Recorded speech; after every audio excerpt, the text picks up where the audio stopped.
masuk akal atau tidak? Saya nggak tahu. Cuman kalau misalnya ada yang dirugikan, ya udah nggak apa-apa ya, saling ini aja. Kalau misalnya mau klarifikasi tempat saya, hubungi saya aja. Aduh, habis itu nanti laporan itu, jangan cuma pengacara aja gitu, Mam. Oh, capek, janganlah. Udahlah, biarkan Norma melanjutkan hidupnya dia. Yang pihak yang merasa dirugikan, lanjutkanlah hidupmu. Kalau misalnya lo ngerasa nggak benar apa yang dia katakan, ya udah benar, lo laporin aja polisi atau apa. Tapi siap-siap ya, kalau ada yang nyerang balik, lo hati-hati. Halo Sobat Fakta 5D, ketemu lagi dengan 5D yang terus mengabarkan fakta viral seputar selebritas tanah air yang terus saja bikin berita, dan dengan berita mereka tetap eksis di ranah media. Ya, kita tahu bahwa Denny Sumargo sudah melayangkan ancamannya kepada Rozi Zai yang ingin melaporkan bersama pengacaranya ke polisi. Efek dari podcast yang dilakukan oleh Densu terhadap Norma Rismala. Menurut mereka bukti-bukti sudah dikumpulkan, tetapi ternyata akhirnya setelah Denny Sumargo membuat pernyataan keras, mereka belum melaporkan Denny Sumargo dan hanya melaporkan dan mensomasi Norma Rismala. Nah, bagaimanakah kisahnya, bagaimana beritanya? Yuk kita simak saja kupas tipis-tipis fakta Bang Pin kali ini. Like, subscribe, and komennya ditunggu, dan jangan lupa selalu ada doa dalam setiap lentikan jarimu.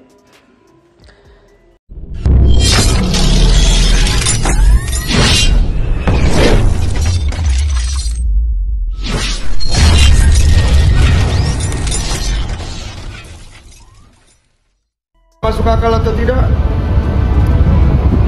Saya nggak tahu. Cuman kalau misalnya ada yang dirugikan, ya udah nggak apa-apa ya, saling ini aja. Kalau misalnya mau klarifikasi tempat saya, hubungi saya aja. Aduh, habis itu nanti laporan itu, jangan cuma pengacara aja gitu, Mam. Oh, capek, janganlah. Udahlah, biarkan Norma melanjutkan hidupnya dia. Yang pihak yang merasa dirugikan, lanjutkanlah hidupmu. Kalau misalnya lo ngerasa nggak benar apa yang dia katakan, ya udah benar, lo laporin aja polisi atau apa. Tapi siap-siap ya, kalau ada yang nyerang balik, lo hati-hati. Pengacara Rozi Zai, mantan suami dari Norma Rismala yang dituduh atau diduga berselingkuh dengan mertuanya, nampaknya ketar-ketir mendengar ancaman dari Denny Sumargo. Dalam sebuah wawancara di media, Denny Sumargo terang-terangan mengatakan bahwa uangmu akan habis kalau macem-macem, dan tunggu saja kalau memang diseriusi, jangan salahkan nanti kalau ada serangan balik. Begitu kata Denny Sumargo. Masuk akal atau tidak? Saya nggak tahu.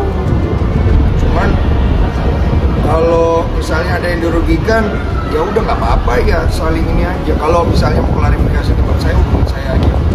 Aduh, habis itu nanti laporan itu, jangan cuma pengacara aja gitu, Mam. Oh, capek, janganlah. Udahlah, biarkan Norma melanjutkan hidupnya dia. Yang pihak yang merasa dirugikan, lanjutkanlah hidupmu. Kalau misalnya lo ngerasa nggak benar apa yang dia katakan, ya udah benar, lo laporin aja polisi atau apa. Tapi siap-siap ya, kalau ada yang nyerang balik, lo hati-hati. Hal ini membuat pengacara dari Rozi Zai dan juga Rozi Zai ketar-ketir dan mundur berbalik arah, tidak jadi melaporkan Denny Sumargo. Apalagi pihak kepolisian juga menyatakan bahwasannya tidak ada pelaporan terhadap Denny Sumargo. Awalnya Pak pengacara ini nampak punya kekuatan dan nampak berapi-api akan melaporkan Denny Sumargo dan akun-akun yang menyerang Rozi Zai dan mengungkap beberapa fakta dan video yang disebarkan ke media sosial. Dan untuk Norma Rismala, pengacara Rozi Zai ini sudah melayangkan somasi. Somasi biasanya dilakukan 3 kali. Jika tidak mendapatkan balasan, maka akan dilanjutkan dengan laporan kepolisian. Namun nampaknya laporan kepolisian pun jika tidak disertai dengan fakta-fakta yang mendukung, polisi juga pasti akan menolak fakta hukum yang dibawa oleh pengacaranya. Namun yang didapat dari pengacara Rozi Zai dan juga Rozi tentunya blow up dari media, membuat mereka sudah terkenal. Dan nampaknya mereka juga akan menghadiri podcast-podcast dan juga stasiun-stasiun TV yang akan mengundang. Artinya dari situ mereka pun punya cuan-cuan baru, guys. Memang saat ini di dunia media sosial ini kontroversi-kontroversi terkadang bisa mendatangkan rezeki. Namun pihak televisi juga tentunya berpikir dua kali jika akan mengundang mereka karena takut juga ratingnya ditinggalkan oleh pemirsa. Pemirsa dari Indonesia sekarang ini banyak yang berpihak kepada Norma Risma.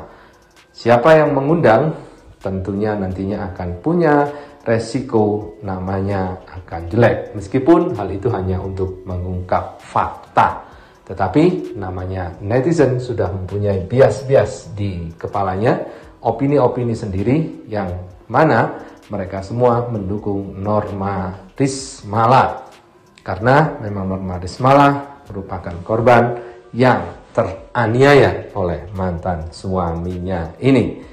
Kasus ini mendapat simpati publik karena memang jarang sekali ada kasus yang seperti ini.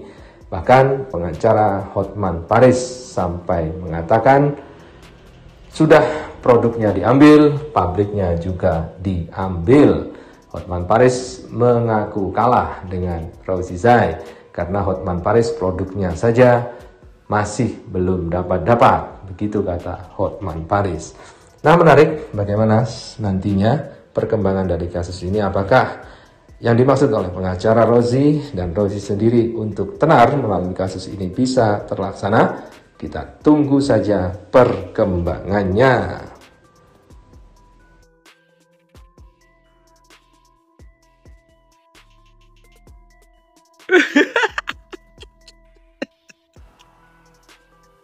Udah lihat video ini belum? Kalau belum, tonton dulu deh. Gue ngakak banget. Ternyata bener ya. Kalau kata orang dulu tuh ya, orang bego akan dikumpulin sama orang bego juga. Ozi, lu cari pengacara di mana sih? Lu harusnya bisa bedain mana pengacara yang bisa belain lo, atau justru malah memalukan lo gitu. Bukan gua gak percaya kemampuannya ya, karena belum terbukti juga kemampuannya kayak gimana. Tapi lu lihat dari wawancara ini sih, aduh, kocak. Udahlah, tau juga lo udah bayar uangnya, lo juga udah bercerai ya kan. Udah terima aja, beneran deh. Daripada lo jadi bahan tertawaan seluruh Indonesia ya kan.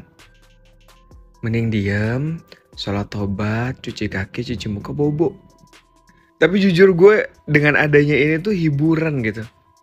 Dari kasus-kasus yang berat-berat, kasus ini tuh yang tadinya gue ngasih simpati yang sangat besar gitu ya.